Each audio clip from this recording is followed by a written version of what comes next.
Você está no Conto Contos, contos que transportam, histórias que ficam com você. Na história desta noite, um homem desperta em completa escuridão, sem saber onde está, sem saber quem o observa. Mas existem lugares onde o verdadeiro terror não vem da morte, e sim da espera, porque algumas torturas destroem a mente antes do corpo. Lembro-me do julgamento, ou pelo menos fragmentos dele. Rostos cobertos por sombras, vozes distantes ecoando como vindas de um sonho. Os juízes permaneciam imóveis diante de mim, vestidos de negro, silenciosos. Apenas seus lábios se moviam lentamente enquanto pronunciavam minha sentença. Mas eu não conseguia ouvir as palavras. Tudo parecia distante, abafado, como se o próprio mundo estivesse afundando ao meu redor. Então, vi as velas, 7 velas altas queimando na escuridão.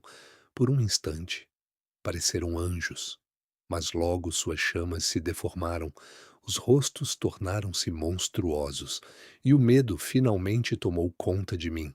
Um medo tão absoluto que roubou até minha capacidade de pensar. Então, tudo desapareceu.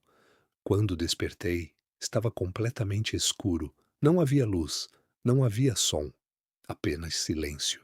Um silêncio tão profundo que parecia esmagar meu peito. Tentei me mover. O chão sob meu corpo era frio e úmido, pedra. Levantei lentamente as mãos diante do rosto. Nada. Nem mesmo meus próprios dedos eram visíveis. O ar tinha cheiro de mofo, ferrugem, água parada. E então compreendi. Eu ainda estava vivo. Mas por quê? Permaneci imóvel durante muito tempo. Talvez minutos, talvez horas. Na escuridão, o tempo deixa de existir. O coração se torna o único relógio. Tum, tum, tum. Cada batida parecia mais alta, mais desesperada. Então uma ideia horrível surgiu. E se houvesse algo naquele lugar comigo? Comecei a caminhar lentamente, as mãos estendidas diante do corpo, tateando o vazio. Cada passo parecia ecoar eternamente. Meus dedos finalmente tocaram pedra, uma parede fria, escorregadia. Segui por ela cuidadosamente. Precisava compreender onde estava. Precisava descobrir o tamanho daquela prisão. Mas enquanto avançava, algo me aterrorizava ainda mais. O silêncio. Nenhum guarda, nenhuma voz, como se eu tivesse sido abandonado em algum lugar esquecido pelo próprio mundo. Em determinado momento, tropecei. Meu corpo caiu violentamente contra o chão e meu rosto parou a poucos centímetros do vazio. Um vazio profundo, imenso. O cheiro que vinha dele era pútrido, água estagnada, morte. Minhas mãos procuraram ao redor desesperadamente, e então encontrei uma pequena pedra. Atirei-a no abismo. Esperei. 1 segundo, 2, 3. Então ouvi. Um impacto distante, seguido pelo som de água. O horror congelou meu sangue. Um poço. No centro da cela. Profundo demais para medir, escuro demais para compreender. Mais um passo. E eu teria desaparecido ali para sempre. Recuei tremendo. Agora entendia. A prisão havia sido construída para enlouquecer, para fazer o homem caminhar sozinho rumo à própria morte. E naquele instante percebi algo ainda pior. Alguém estava me observando. Sempre esteve. Exausto. Acabei adormecendo. Quando despertei novamente, havia luz. Fraca, avermelhada, o suficiente para revelar o lugar. A cela era circular. As paredes metálicas estavam cobertas por figuras grotescas, demônios, cadáveres, criaturas deformadas pintadas em tons escuros. Mas o pior estava acima de mim. Eu estava amarrado, preso sobre uma estrutura de madeira, faixas apertavam meu peito, minhas pernas, meus braços. Mal conseguia respirar, e acima de mim pendia uma lâmina, um enorme pêndulo de aço, brilhante, afiado, movendo-se lentamente de um lado para o outro, chiando, como uma respiração metálica. No início, quase ri. Aquilo parecia absurdo. O pêndulo estava distante demais, não poderia me atingir, mas então percebi. Ele descia, muito devagar, quase imperceptivelmente. A cada movimento, mais próximo, mais perto do meu peito. O som preenchia toda a cela. Chic, chic, chic. Hipnótico, cruel, impossível de ignorar. Os homens que construíram aquele lugar compreendiam o medo.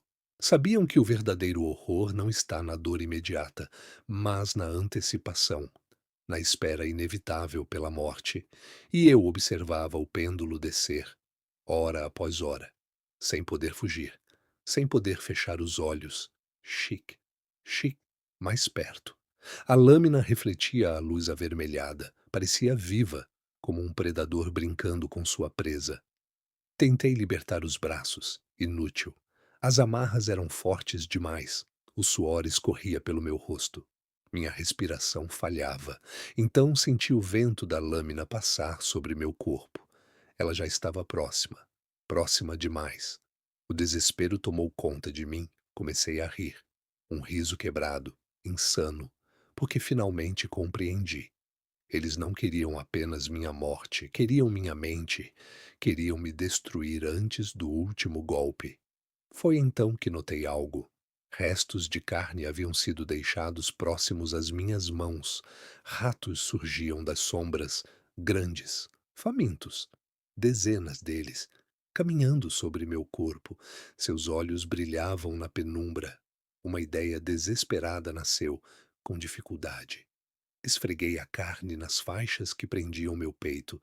Os ratos avançaram imediatamente, roendo, puxando, mordendo, enquanto o pêndulo continuava descendo. Tic, tic, mais perto, mais perto. A lâmina tocou minhas roupas, rasgou o tecido lentamente. Eu podia sentir o metal gelado sobre minha pele. Os ratos roíam freneticamente.